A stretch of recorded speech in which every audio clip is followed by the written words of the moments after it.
All right, so we're going to talk about this week's webinar, and there's actually two parts, if we can get through them. The first one is going to be a sample case study, and this is going to be an example of something that you can, those of you that are attending stage 4 soon, you're going to have to do something very similar to this, not to maybe the degree that I did, but something very similar to this to as part of the stage 4 session. So we'll go over the case report. We'll go over the etiology and pathophysiology of the two conditions the patient had. We'll discuss evidence-based treatment options because I didn't treat this patient, so I didn't have any treatment discussion. Then, if we have time permitting, we'll go over a little bit about ECS certification, and for those of you that are listening to this later, about recertification, which is known as MOSC, or Maintenance of Specialist Certification. So, first one is going to be the carpal tunnel syndrome with juvenile rheumatoid arthritis. So the patient was referred for electrodiagnostic testing and neuromuscular ultrasound by a rheumatologist. The main reason was for hand muscle wasting. That was their chief complaint. The patient was seen in April of this year. He was a 35-year-old right-hand dominant male. He was an attorney. He had some time at work spent on a computer, but not the whole day. And his recreational activities, including jogging, cycling, and darts. So he was a generally well-fit individual. His chief complaint, again, his biggest concern was the muscle wasting of his right thumb. So that was his main complaint of why he was referred for the test at this time. He also complained of persistent numbness in bilateral thumbs and the index fingers with greater involvement of the right side. He did have occasional right elbow pain that radiated to the hand. The pain started at around the dorsal lateral elbow. It was mild pain, only about 2 out of 10 of intensity. He reported there was a decline in recreational activity ability. So that was his secondary chief complaint as far as his perception, was that he had decreased his dart game ability.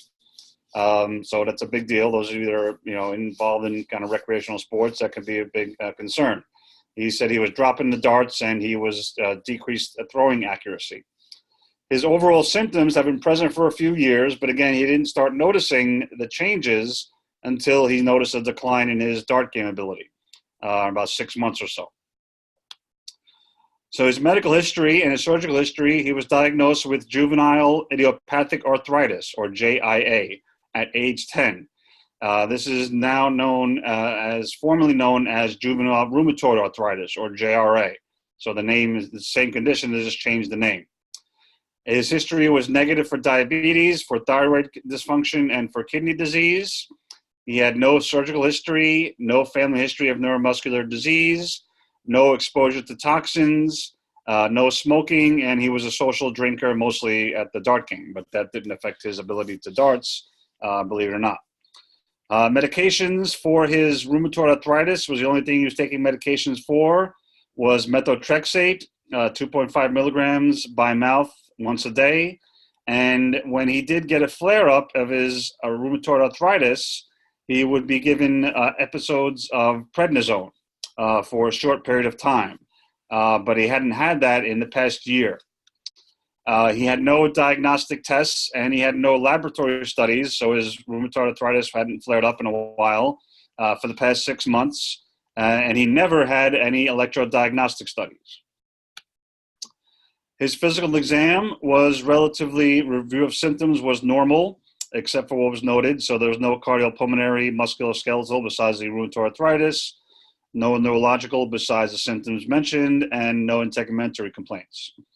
His strength was normal, with the one exception being of the thumbs. Both thumbs, he had 1 out of 5, so only trace movements in opposition and abduction. So both thumbs had very trace movements. He was functional, though. He had functional movements by, instead of opposing and abducting the thumb, he did substitute with thumb flexion and extension. So he was still able to do those motions. That's why I didn't notice too much of a functional deficits. He had no other functional complaints except for the dart game, because he was substituting. His reflexes were normal, no upper motor neuron signs. Sensation was intact throughout, except for, again, absent to the bilateral thumbs and index fingers. He had no trophic changes, young, healthy guy. He had bilateral phalanx test was positive, but not for pain, but was positive for numbness. And he had a right positive tennis elbow test on the right. And the cervical spine was cleared with negative Sperlings. The other big noting point on his physical examination, he had tendinous tip palpation over the right common extensor tendon, consistent with the tennis elbow that he probably had, which I didn't test him for, but just by clinical exam, that was probably what it was leaning to. And he had severe atrophy of his bilateral thenar eminence. Now, this is not his picture. This is just a generic picture I found on the internet, but it was his. You can see the eminence is pronounced. This is a young, healthy individual's hand. His atrophy was worse than this. So he had significant atrophy of the bilateral thenar eminence. It was almost like a pit, like it was sucked out with a straw. All of his thenar muscles were completely gone on both sides. Additional information, he had denied pain anywhere else in the wrists or hands or upper extremities at this time. He wasn't having a flare of rheumatoid arthritis. He had no paresthesias or any other weird sensations in his bilateral arms. He denied muscle twitching. He denied any speech or swallowing deficits. And a visual inspection that I conducted noted that there was no atrophy anywhere else in the upper and lower extremities. Now, why do you think, I'm going to see if I can unmute everybody now, or most people, why do you think I mentioned that you had no, those last three symptoms? What do you think was in the kind of back of my mind as I was thinking of that?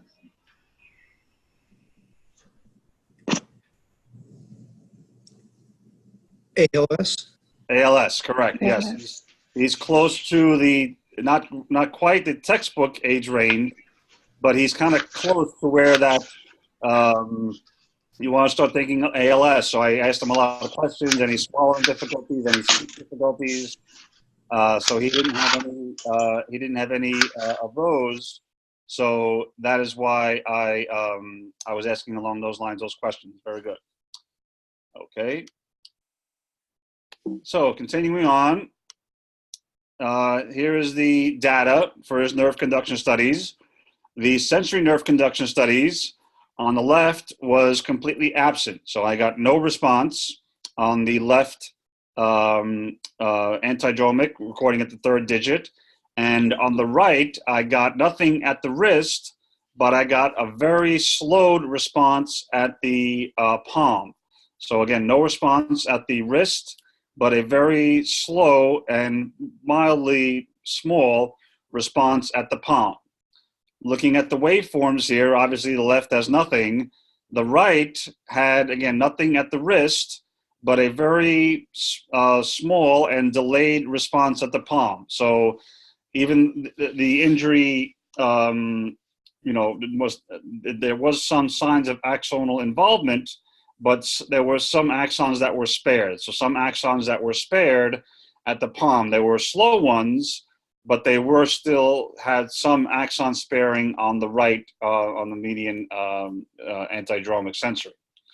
So I started with the sensories, so I wanted to do a little bit further digging. So I tried to do orthodromic sensory responses. Now, I don't do these as part of my regular workup, but I did them in this case. And I got nothing on the orthodromic studies. The orthodromic study, again, we stimulate in the palm and we record on the wrist, right over the median nerve. But on this patient, I got no responses on either side. I then did, just to try to get some responses on the some sensory responses, I went and I did the median part of the median radial comparison study. I could have done the median ulnar comparison study, but I just like the median radial a little bit better. I find it a little easier to get. And I did get a very small response of the median response to the risk. Now, there are no norms for those values, for those responses. There probably are some studies that have some norms. They're not programmed into the machine, because the reason for doing this test, it would be for comparing median to radial. I didn't compare the radial because that was going to be normal, which we'll see in a second.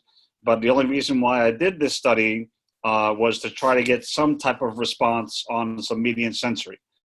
So I did, if you look at the waveforms here, you can see that, again, the orthodromics on the top were nothing. There was no response there. And on the median radial comparison, again, I did get a very tiny response. Usually the median is quite easily elicited with the median radial comparison recording off the thumb.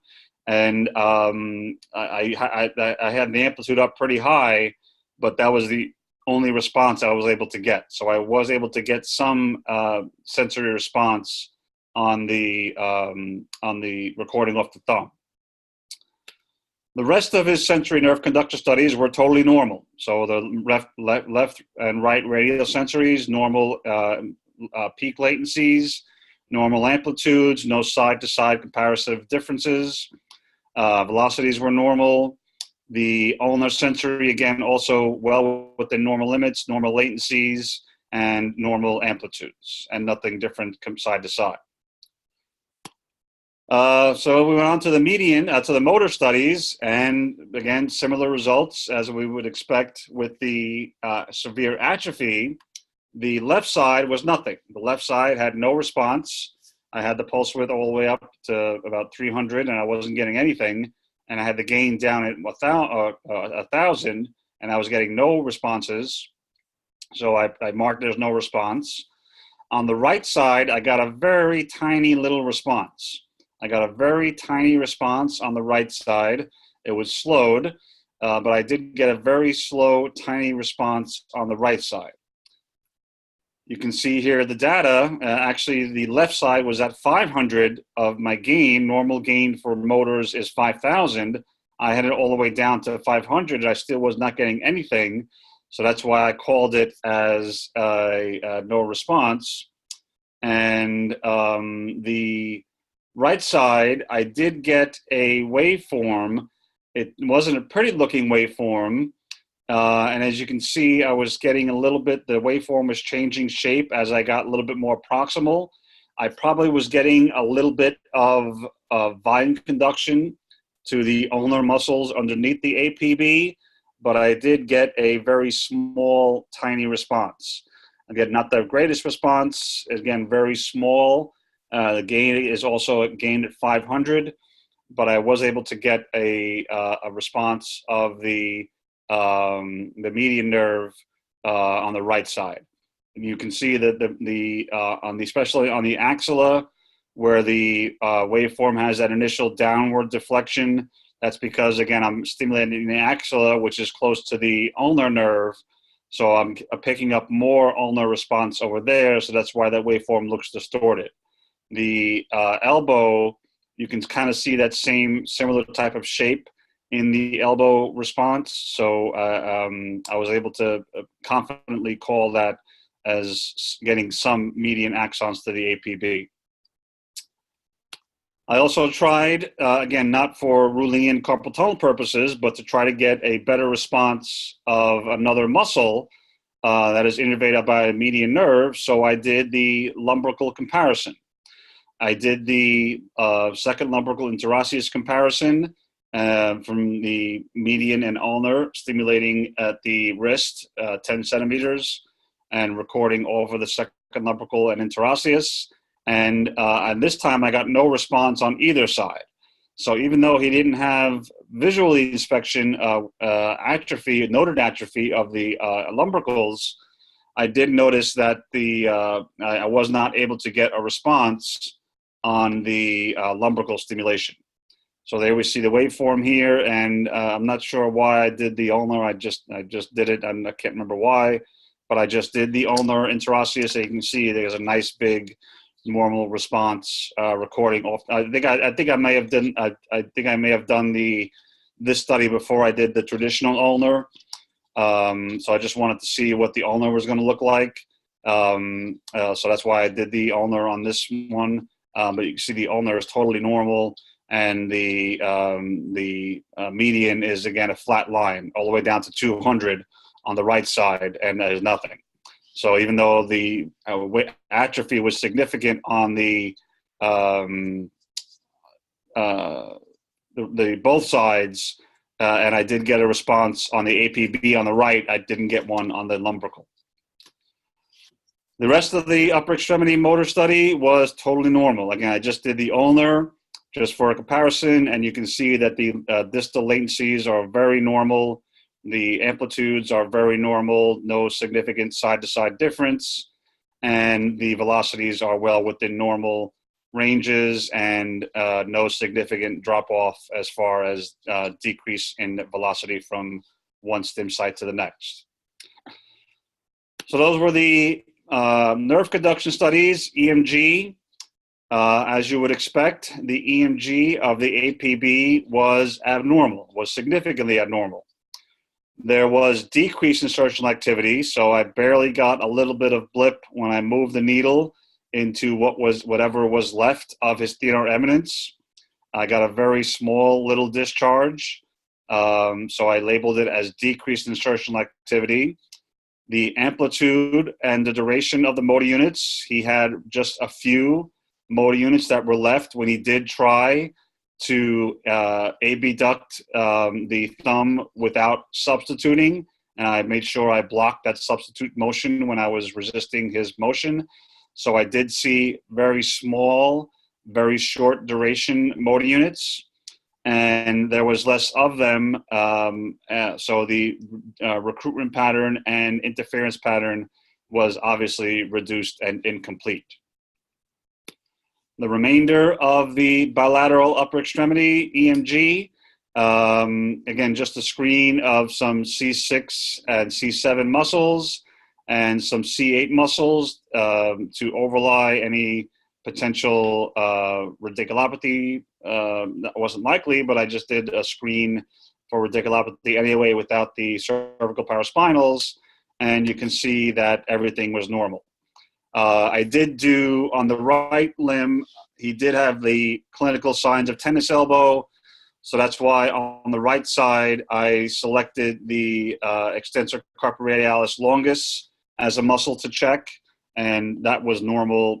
It was, typical tennis elbow, which is not going to show any abnormal electrodiagnostic signs. So that was the reason why I did the extensor carpi radialis longus on the right side. So summary of findings was quite extensive. He had a prolonged distal latency of the right median motor and the right sensory at the palm. There was reduced amplitude of the right median motor to the APB with a slow velocity of the right median sensory at the palm to digit 3. He had a lot of absent responses, left median motor, right median motor to the lumbricals, and left median motor, all of it. Left median sensory antidromic, both sites, right median and sensory antidromic in the wrist, and bilateral median sensory orthodromic. The rest of the study was normal. The EMG, again, just from the table, the bilateral APB had decreased insertional activity, decreased motor unit amplitude and duration, decreased recruitment, and incomplete interference pattern. The rest of the muscles, everything was normal, absent spontaneous potentials, normal motor unit amplitude, shape, duration, and amplitude, with normal recruitment and normal interference pattern. So the impression, this was obviously an abnormal study. There was currently significant electrophysiological evidence of a severe chronic axonal and demyelinating motor and sensory neuropathic process of the bilateral median nerves at or about the wrist with slightly greater involvement of the left upper extremity. I wanted to note that because his symptoms or his complaints were more on the right side, but that's because he noticed more deficits on the right side. He was right-handed. His right hand was his throwing hand. So he noticed the symptoms more on the right side, but his left side was actually worse. I wanted to note that also that there was some evidence of a very little axons left. So it wasn't completely gone, but he did have very few axonal responses remaining, particularly to the motor fibers to the right thumb and sensory fibers to the bilateral thumbs. And everything else was normal. No radiculopathy evidence, no polyneuropathy, no myopathy, even though those waveforms with the decreased amplitude and short duration, those are typically seen in myopathy, but every other muscle was normal in that case, so that doesn't fit the pattern. And also it was negative for lower motor neuron disease. So I'm going to open up the floor and let's see if I can try to unmute everybody at once, and or you can unmute yourselves. And if anybody has any questions about the electrodiagnostic portion about this case.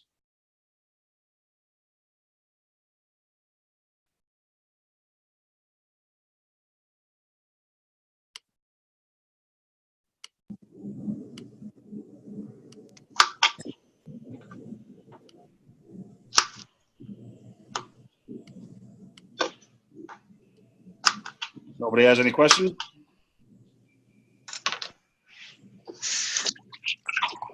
All right, so then I'll remute everyone and move on. Oh, somebody's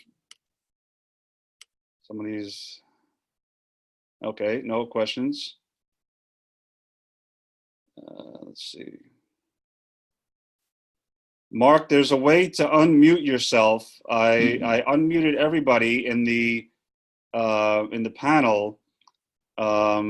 If you want to type in your question, I can see your typing, but I have everyone unmuted, and everybody. I did give everybody the option to unmute themselves. So if you can type your question, or I can try to play around, try to figure out to unmute it. Okay, so questions here. Did I do a follow-up? No, I only saw this patient once. It was just less than a month ago. So no, just over a month ago. So I didn't do a follow-up yet. I gave the results back to the doctor and sent them with the recommendations, but I didn't do a follow-up yet on this patient. Why did I do the axilla on the median motor? Again, I wanted to show the extent of the nerve throughout the entire pathway. So usually if you're getting an abnormal response at multiple sites and you're getting abnormal data at 2 sites, you probably just want to confirm by doing all the sites that are available for that nerve. So that's the reason why I did the median motor, to show that I was still able to, even though it was picking up some ulnar responses when I did the low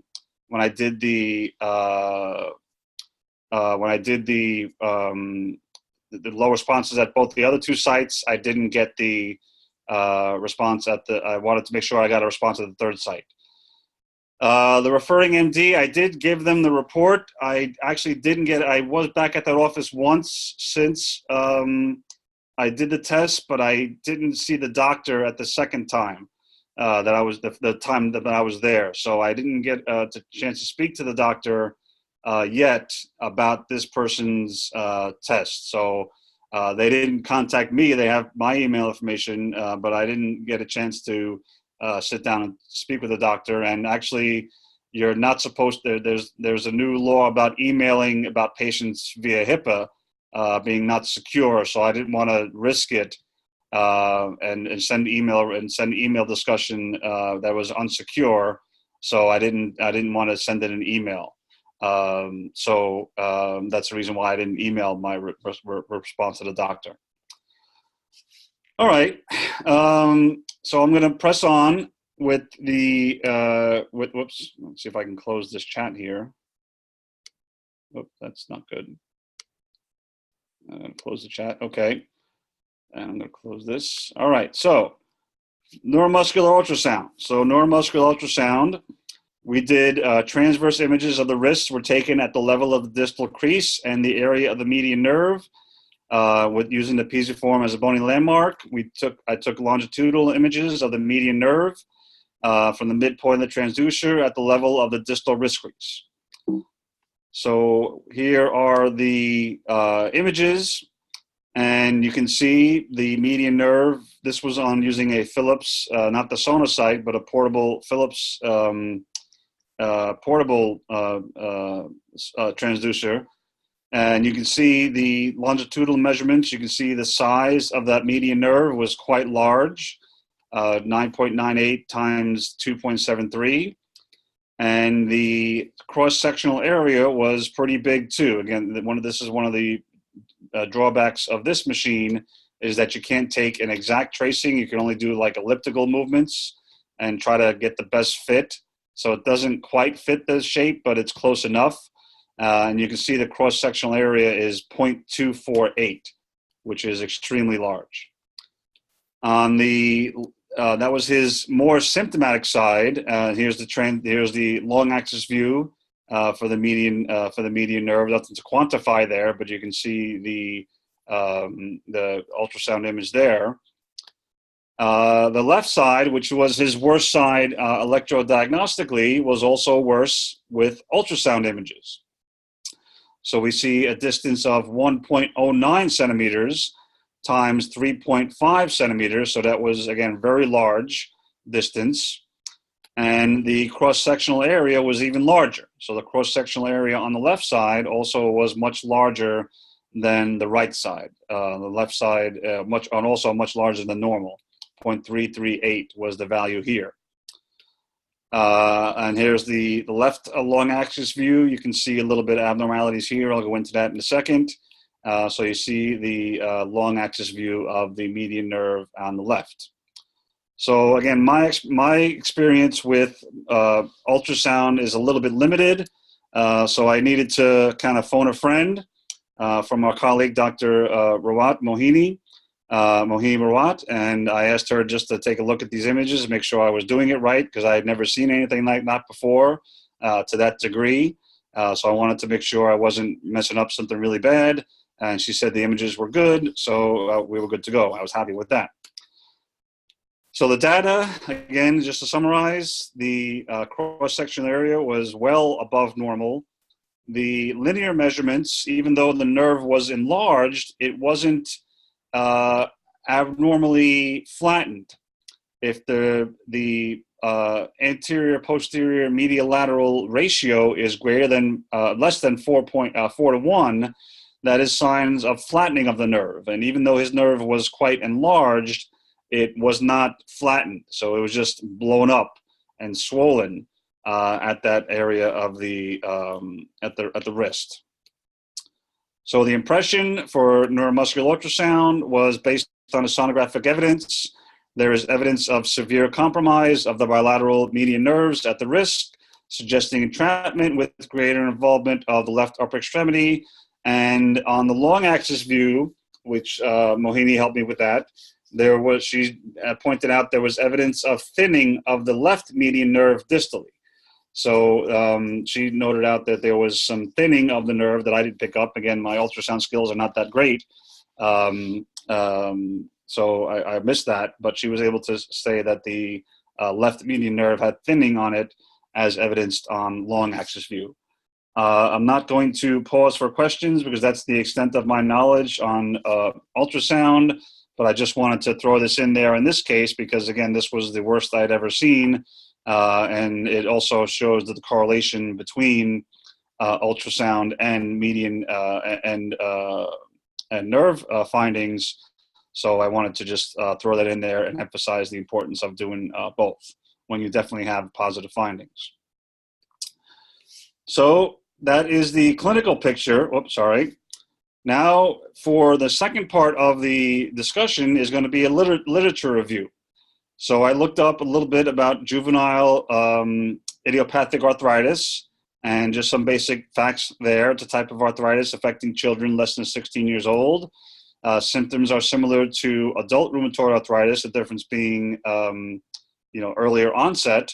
Laboratory studies are listed there: ESR, C-reactive protein, anti-nuclear antibody, rheumatoid factor, and cyclic citrullinated peptide, CCP.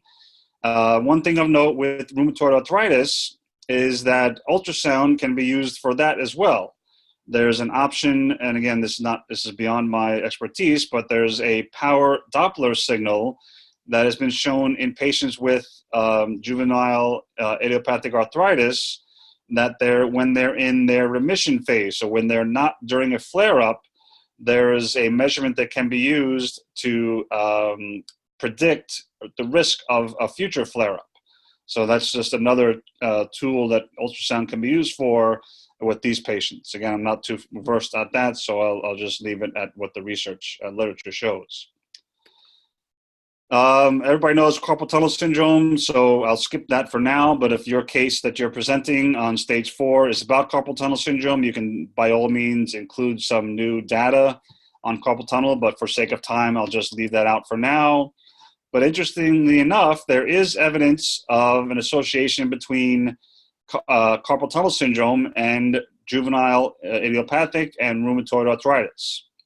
So there is a significant odds ratio to develop carpal tunnel syndrome when rheumatoid arthritis or juvenile rheumatoid arthritis is present.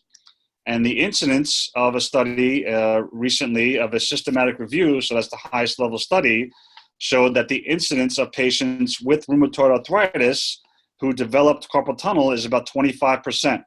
So it's a significant risk factor for carpal tunnel syndrome is having rheumatoid arthritis.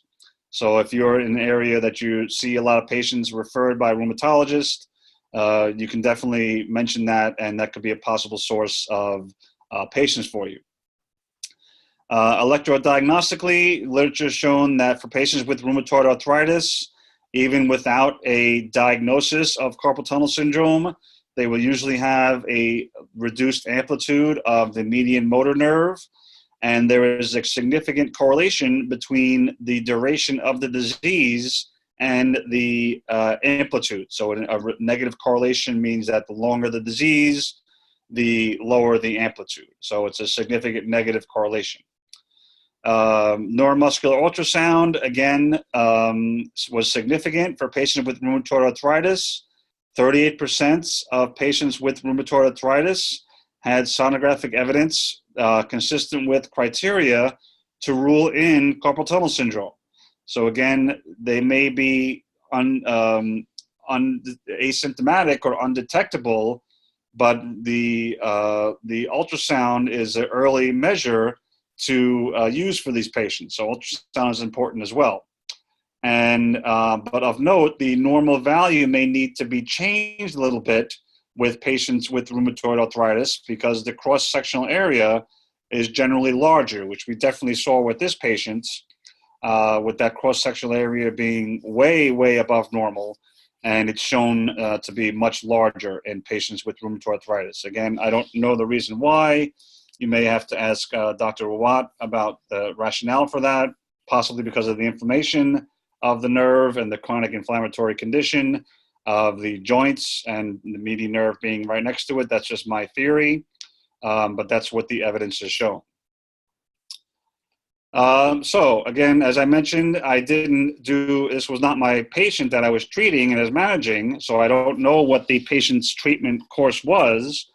If you were presenting this patient in for stage 4 or for other types of presentations, and it's your patient that you're managing, you can definitely go over the treatment protocol that was done and follow up. But so since I didn't have any treatment, the webinar tonight, I chose to research the treatment. So I looked up the clinical practice guidelines, and there are 2.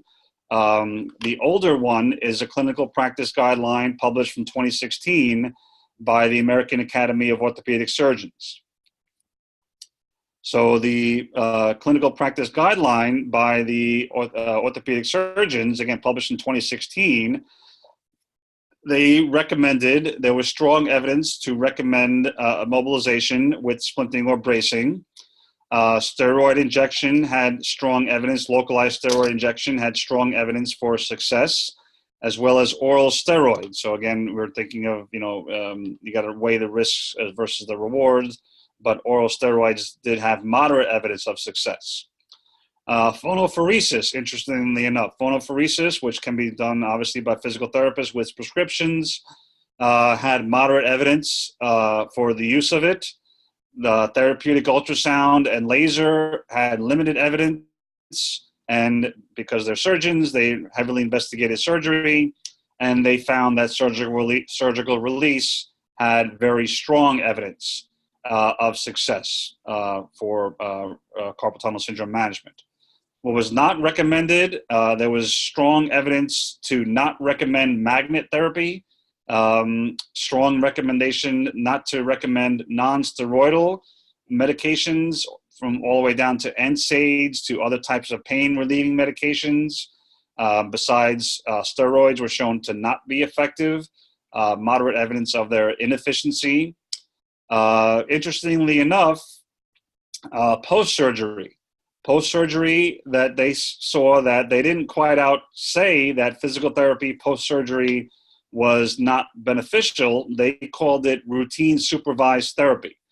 They published that routine supervised therapy after surgical intervention had moderate evidence of not being effective. So they're kind of recommending that physical therapy is just a home exercise program after surgery is just as effective as a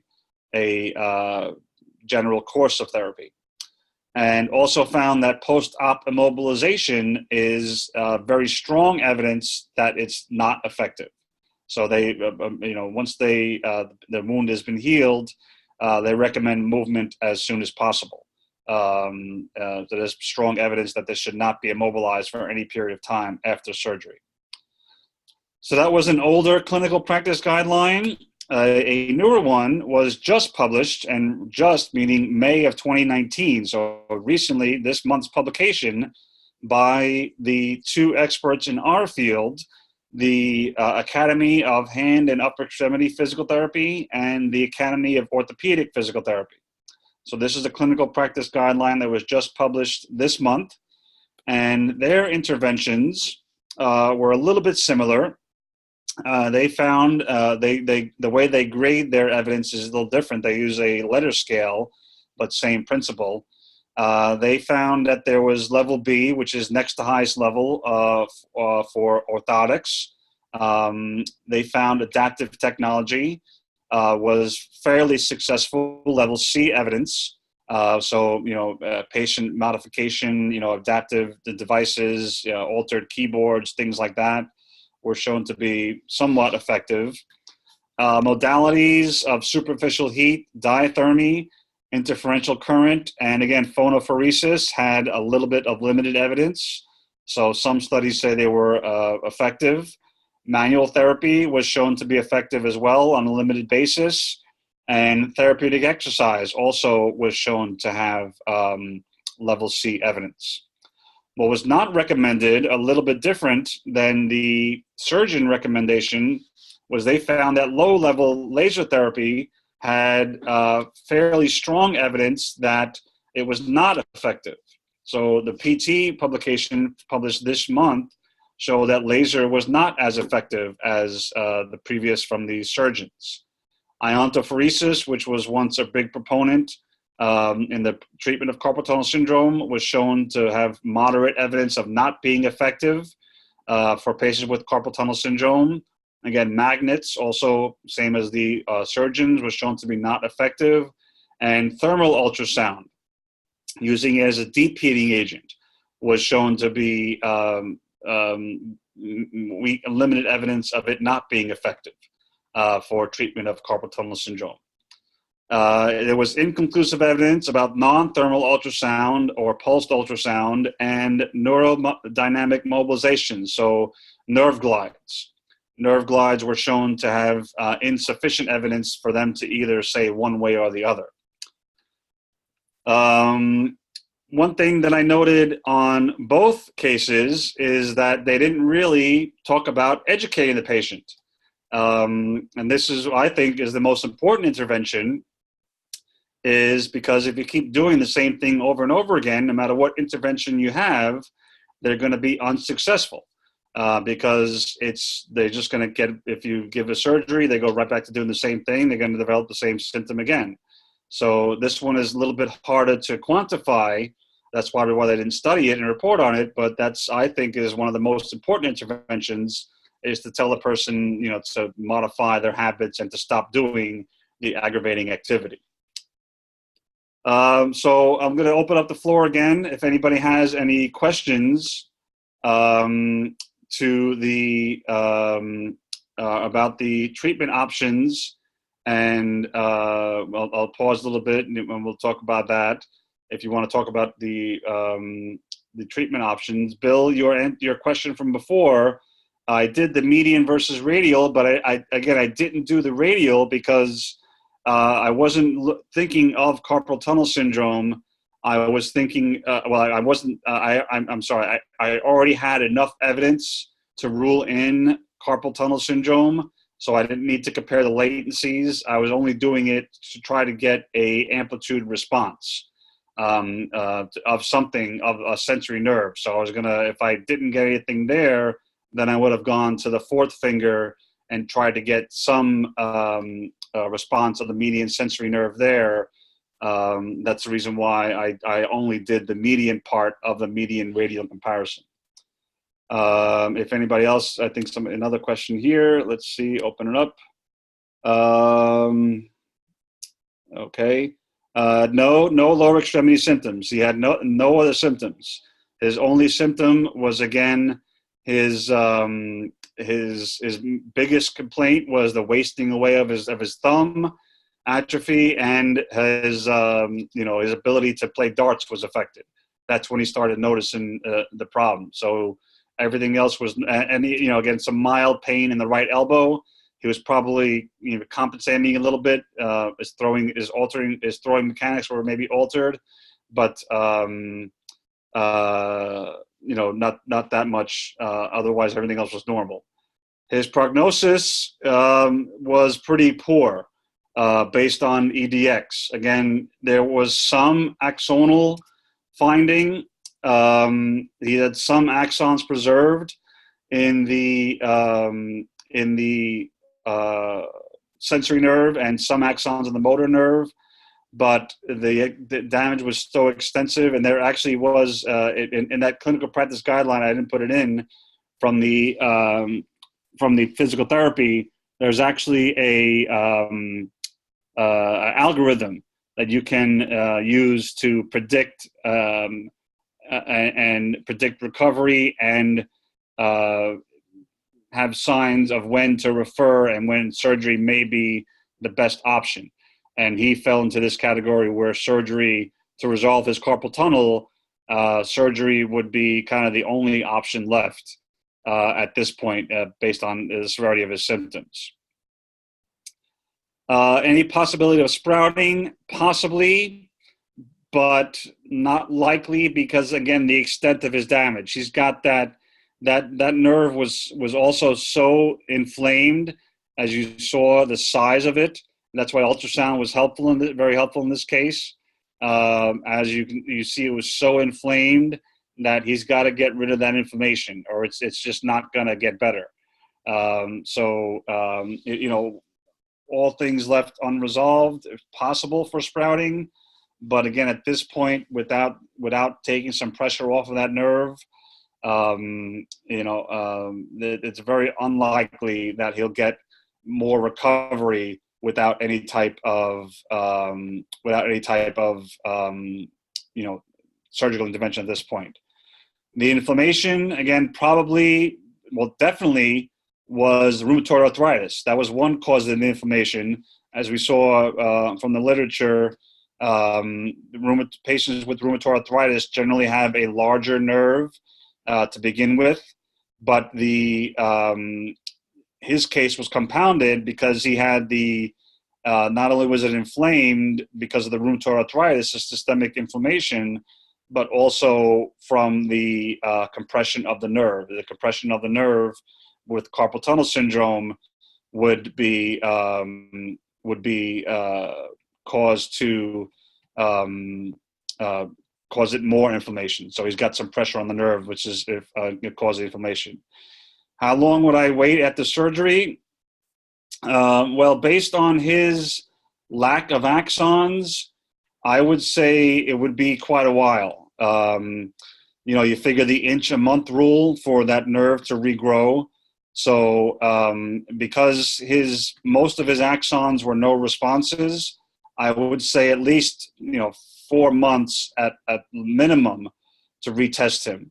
If he had more demyelinating findings, you could possibly see return of myelin quicker, a little bit to a degree, but because the axon damage was so extensive in his case, he may be, to show changes on EMG and nerve conduction, it'd probably be at least 4 months, if not longer, for retesting electrodiagnostically.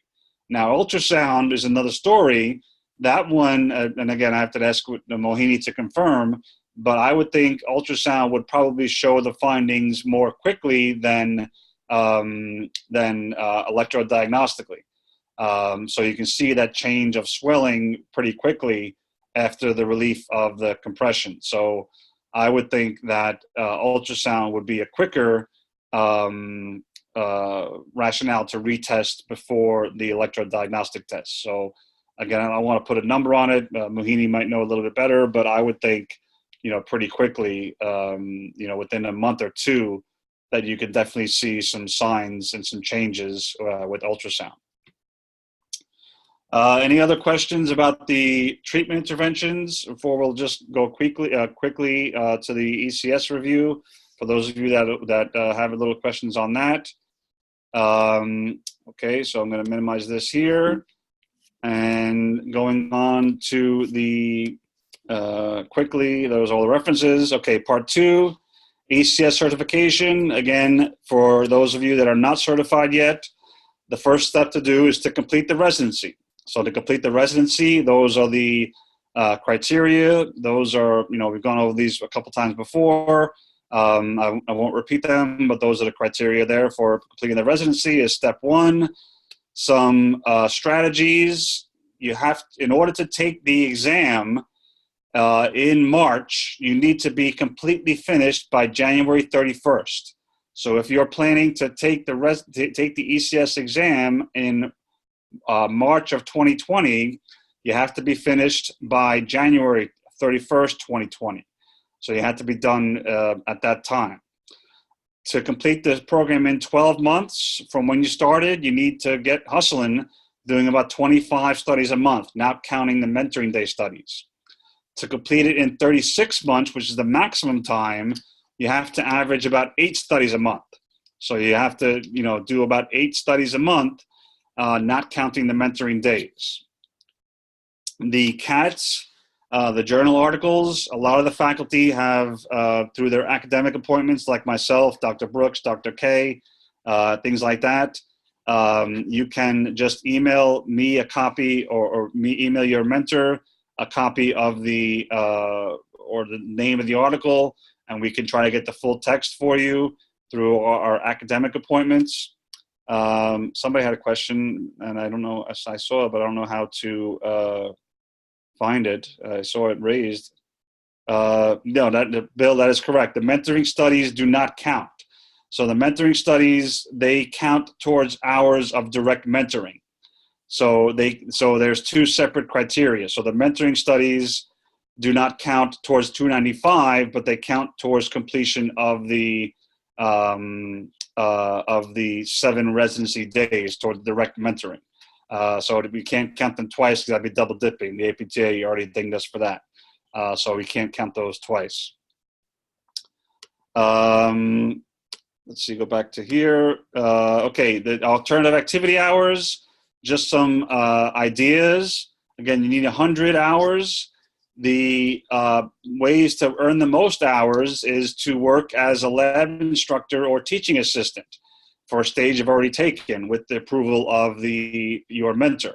You can earn up to 24 hours doing one 3-day session. You can also do a 15-minute presentation at a HOD symposium. So I think there was still some slots available. Maybe send Demetrios an email, see if there's any spots available. But you can do a presentation just like I did on a case history. And if you present and attend at the symposium in September, you get 20 hours of alternative activity hours. If you just attend, you get 10 hours. So it's another 10 hours just for doing a 15-minute presentation. Non-peer-reviewed presentations, that could be staff in-services. So if you do a staff in-service presenting to your staff, an in-service presenting to a group of physicians, in-service presenting to community, to other physical therapists in your area, that, with your mentor's approval, that can be up to 10 hours. If you contribute to a research project, again, with your mentor's approval, that can be worth 10 hours.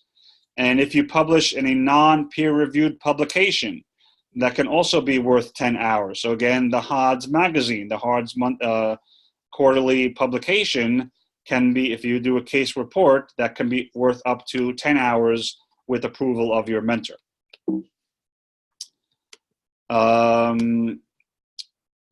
The next step would be to submit 3 cases with your application. 1 is an entrapment, 2 is a radiculopathy, 3 is a polyneuropathy. You can, if the study's been reviewed, you can ask your mentor to take a second look at them before you submit them. I did contact the board, trying to get clarification, and I'm still waiting to hear from them. So we're waiting to see what type of, we think we have the rubric that they use, but we're not sure. So I'll get back to you on that. And then the third part is pass the exam. Then once you're certified, your certification is good for 10 years. So certification is good for 10 years, but you need to complete 4 cycles of maintenance, every 4 cycles and 4 requirements. We don't know what will happen if somebody doesn't complete the cycle on time, because it hasn't happened yet. So hopefully we won't have the first person to find out what happens if you don't complete the cycle. The first cycle is the end of the 3rd year, second cycle end of 6th year, third cycle end of 9th year, and then the 4th cycle is during year 10. So the requirements are 4 requirements. First one is the easiest one, is you got to be licensed. You got to be licensed in any state or DC or any U.S. territory. And you need to have 200 hours of direct patient care in each cycle. So the hours count as the total time doing a study. Doing a study, including the report, counts as time spent.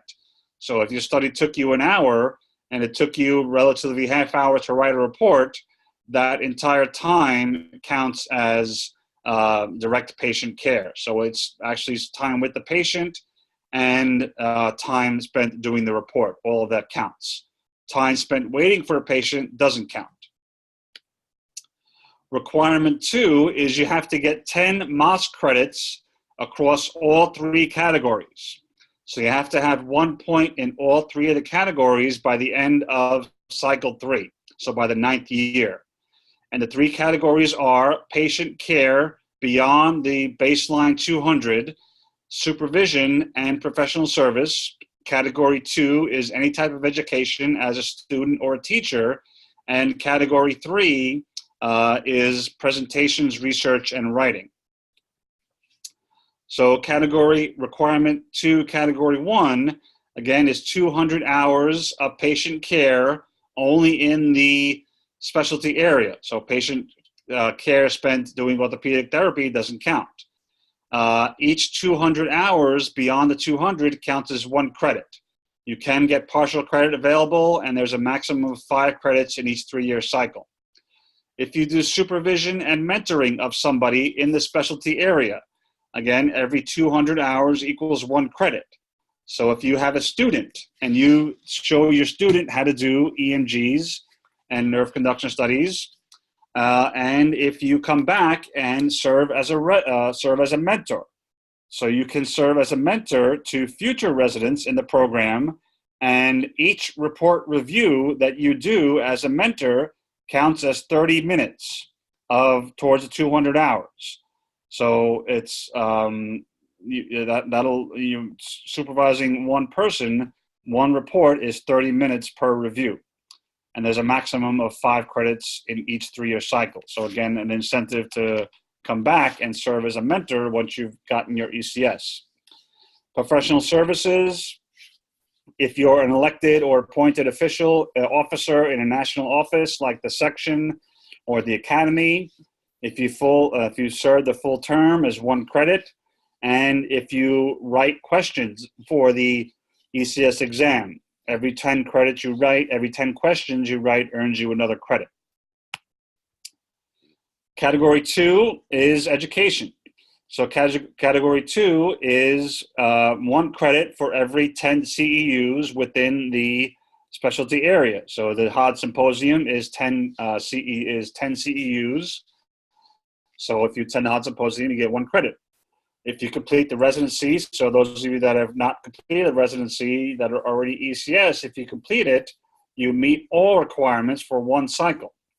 If you teach a college course on the specialty area, that's 5 credits. But if you teach it every year, you only get credit once per 3-year cycle. If you teach a CEU course in the content area, it's 2 credits for every 10 CEU hours. With a 5 credit maximum.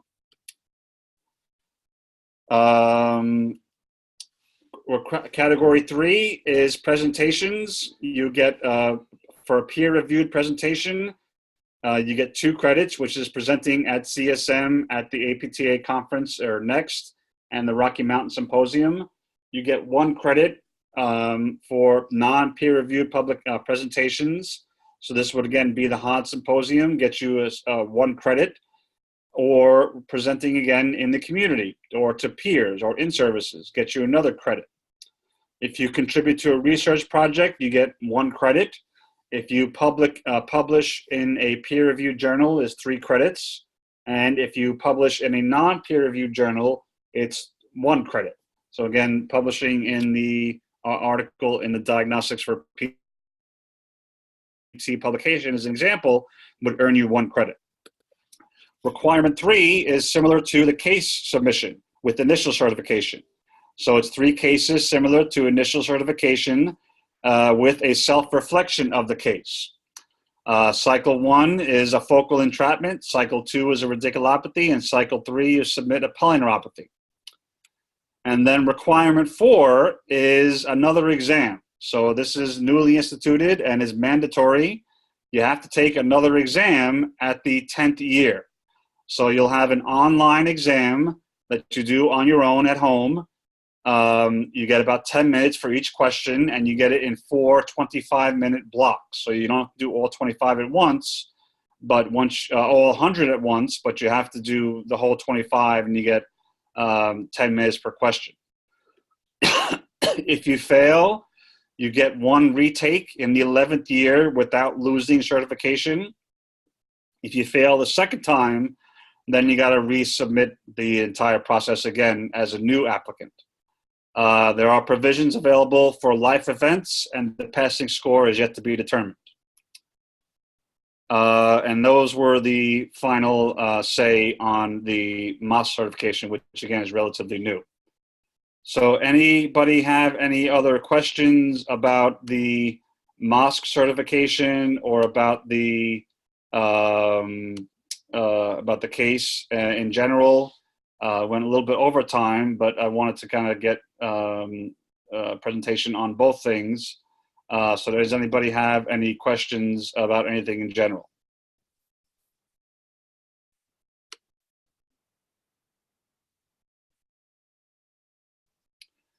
Yeah, it's ECS pro. Yeah, it's a lot. They made it a lot harder to recertify. I don't know why, and this is not just with physical therapists as well. medical, it's getting harder for the medical specialties to recertify as well. So they're making it harder to keep the certification. So even though beyond patient care, you have to do some type of presentation or publication. You have to get some kind of credit in the three categories. So you have to present something or publish something, and you have to take part in education. So it's a little bit harder process to get recertified than it is to get certified. Any other questions or general comments? I'll see if I can unmute everybody here.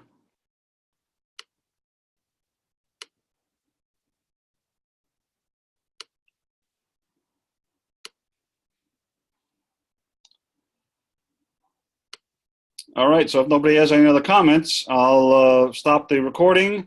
If you have a comment later that you didn't think of, just feel free to send me an email, and I'll be happy to answer any questions you have. Otherwise, I'll talk to everybody soon. So talk to everybody soon. Have a good night, and take care.